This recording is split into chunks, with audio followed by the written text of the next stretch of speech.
Bonjour et bienvenue dans la chaîne de Mathématiques Sciences. Aujourd'hui, je vous présente une nouvelle vidéo pour les premiers en spécialité mathématiques. Et dans cette vidéo, nous allons tout simplement évoquer, nous allons tout simplement réaliser un exercice type bac concernant la dérivation et plus précisément ses applications. Alors donc, voici l'exercice qui est là, juste devant vous. Donc, il est assez court en termes d'énoncé. Donc, on a une fonction f qui est définie par son expression algébrique sur moins 1 plus infini, moins 1 exclu. Et donc, on va se placer ici dans un repère orthonormé du plan. Et donc, on vous demande 4 petites questions juste ici. Donc, je vous laisse mettre la vidéo en pause pour les réaliser. Et ensuite, on va tout simplement corriger. Sur ce, donc, correction. Alors, première question. Démontrer que pour tout réel x appartenant à l'intervalle moins 1 plus infini, donc f' de x égale x au carré plus 2x moins 1 sur x plus 1, le tout au carré. Alors, du coup, là, déjà, quand vous voyez f', bah là, vous savez qu'on va parler de dérivée. Donc, il dit dérivée, qui dit, il nous faut la fonction de base. La fonction de base, bah, elle est déjà donnée. Donc, on va l'écrire pour s'approprier. Donc, parce qu'on va en avoir besoin, f de x égale, on a dit x au carré plus 1 sur x plus 1. Ok? Donc, du coup, là, on est sur la forme d'un quotient, la forme u sur v, u et v étant dérivables, le quotient est lui-même dérivable. Voilà, donc, grosso modo, pour la rédaction. Donc, on identifie u de x égale x carré plus 1. Donc, sa dérivée, comme u est dérivable, du coup, sa dérivée, ce sera la dérivée de x au carré plus la dérivée de 1. La dérivée de x au carré, on connaît, ça fait 2. Et la dérivée de 1, ça fait 0. Après, b de x, le dénominateur, donc x plus 1. Donc sa dérivée, v' de x, égale la dérivée de 1, donc 1, plus la dérivée de 1. Enfin, la dérivée de x qui fait 1, et la dérivée de 1 qui fait 0. Ok? Ainsi, f' de x, comme on est sur une fonction quotient, c'est u' de x fois v de x, moins u de x fois v' de x, sur v carré de x. Ça fait f' de x égale la chose suivante. Donc, u' de x, on l'a calculé, 2x, multiplié par v de x, le dénominateur, c'est-à-dire x plus 1, moins u de x, x au carré, plus 1, facteur de la dérivée de v, donc fois 1, sur v carré de x, donc le dénominateur au carré, x plus 1 au carré. Alors là, déjà, au niveau du dénominateur, ça commence bien, on voit x plus 1 au carré, c'est ce qu'il fallait démontrer, donc c'est juste un travail de développement et éventuellement de réduction du numérateur qu'il va falloir faire. Donc, du coup, c'est parti multiplier, ça fait f' de x égale, donc là je développe tranquillement 2x avec cette parenthèse-là, et le 1 sur cette parenthèse-là. Donc 2x, je distribue tranquillement, ça fait 2x multiplié par x, 2x au carré, plus 2x multiplié par 1, 2x, moins, donc, du coup, le 1, je distribue à toutes ces parenthèses-là. Donc là, ça ne change rien, ça fera toujours x carré plus 1 sur x plus 1, le tout au carré. Ce qui fait f' de x égale la chose suivante. Donc là, on commence à y arriver. Ça fait 2x au carré plus 2x moins. Donc la parenthèse précédente de l'enseignement, je change tous les nombres, tous les signes des nombres qui sont dans la parenthèse pour supprimer cette parenthèse. Donc ça fait moins x carré moins 1 sur x plus 1, le tout au carré. Alors, on commence à y arriver, hein. On va réduire un petit peu. f' de x égale. Donc, les termes en x au carré, je réduis. 2x au carré moins x au carré, ça fait x au carré. Après, plus 2x moins 1 sur x plus 1, le tout au carré. Donc là, c'est exactement le résultat qu'il va démontrer. Donc, la question, vous voyez, elle est résolue. Alors, voilà. Donc ça, voilà la rédaction. Et donc voilà, donc voilà comment on a réussi à démontrer que la dérivée est égale à ceci. Ok? Donc bah, finalement, il n'y a pas 150 000 solutions, vous voyez. Autant pour les questions où je vous dis où il faut démontrer des égalités, parfois on peut faire de plusieurs manières. Là, ici, en première, le mieux, c'est de faire de cette manière-là. De toute façon, vous n'avez pas 50 000 outils. En terminale, bon, c'est possible aussi de passer d'abord de la dérivée à la fonction de base. C'est ce qu'on appelle faire une primitive en intègre, en fait. Donc ça, vous verrez ça l'année prochaine, mais c'est un peu plus complexe. Donc en général, bon, même en terminale, si on a démontré que la dérivée est égale à ça, par exemple, et ben en général, on dérive tranquillement, c'est beaucoup plus simple. Alors, donc ça, c'est pour la question numéro 1. Maintenant, on passe à la deuxième question. Déterminer la relation de variation de la fonction f sur moins 1 plus infini. Donc, du coup, pour ce faire, et ben, tranquillement, j'étudie le signe du numérateur, j'étudie le signe du dénominateur, comme on a l'habitude de faire. Donc, on pose n de x égale au numérateur, donc x au carré plus 2x moins 1. d de x égale x plus 1, le tout au carré. Donc, on sait que d de x, par conséquent, est toujours positif, car c'est un carré, et donc un carré est toujours positif. On étudie donc le signe du numérateur, ok? Voilà. Donc on peut dire le signe de f' de x et celui du numérateur, ok, pour les mêmes raisons que j'avais expliqué déjà dans la toute première vidéo, hein, sur l'étude des variations d'une fonction. Donc, ça fait que j'étudie le signe du numérateur, le signe de n de x. Donc, pour cela, je cherche la racine de n de x, c'est-à-dire les nombres qui vérifient tout simplement n de x égale 0, autrement dit x au carré plus 2x moins 1 égale 0. Là, on est devant un polynôme du second degré, donc, vous avez compris, on va appliquer notre fameux delta, b carré moins 4ac, ce qui fait delta égale la chose suivante, donc b au carré c'est 2 au carré, moins 4 fois la valeur de a, donc fois 1, fois la valeur de c, moins 1.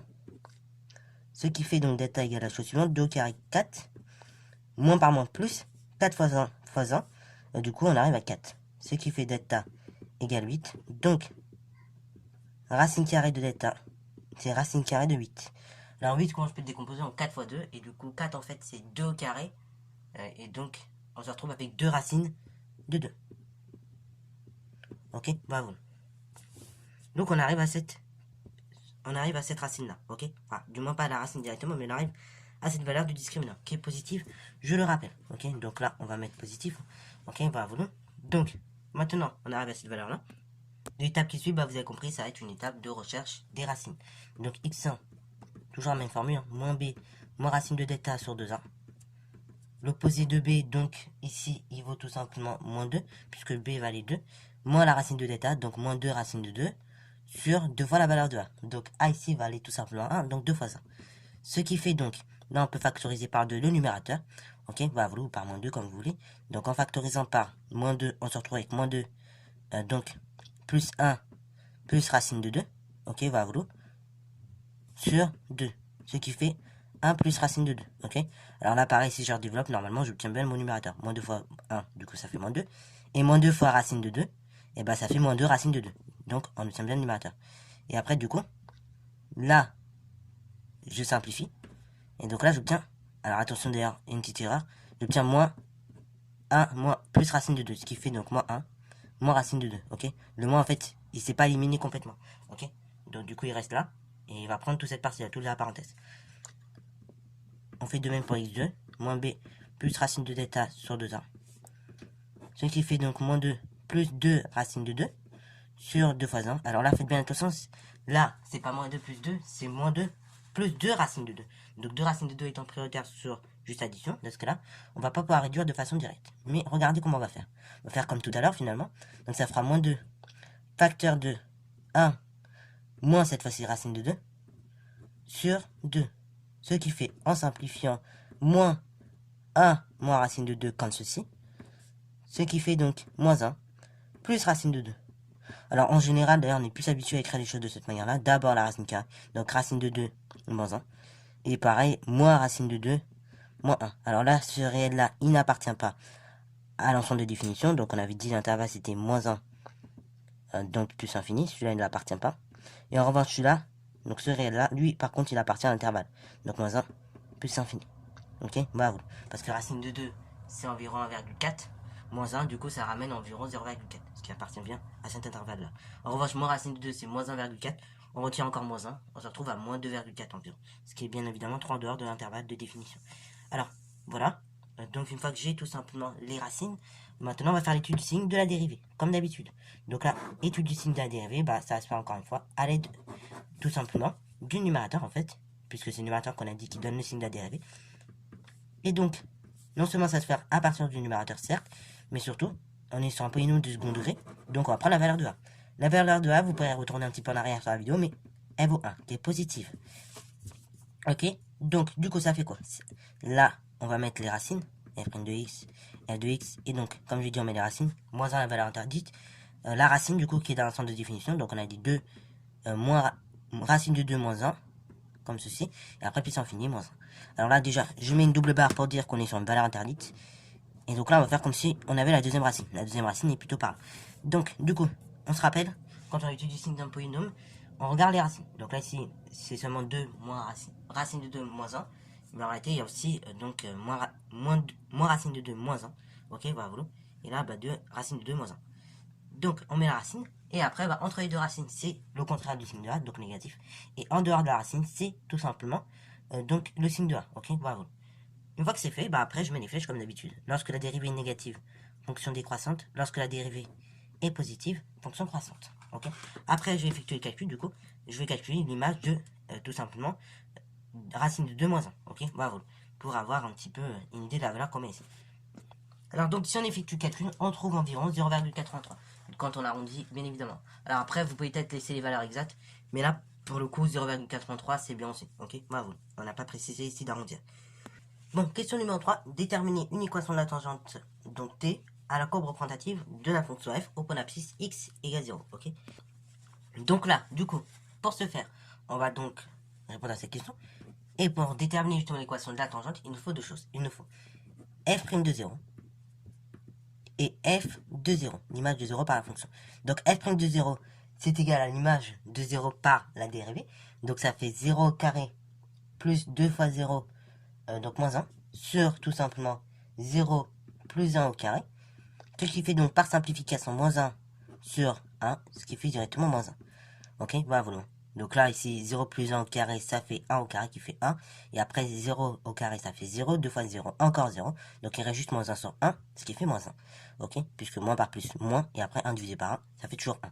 Après, pour l'image de 0 par la fonction, bah là, on prend l'expression de la fonction et on remplace x par 0. Donc ça fait à nouveau 0 au carré plus 1 sur 0 plus 1. Ce qui fait par simplification 1 sur 1. Ce qui fait donc 1.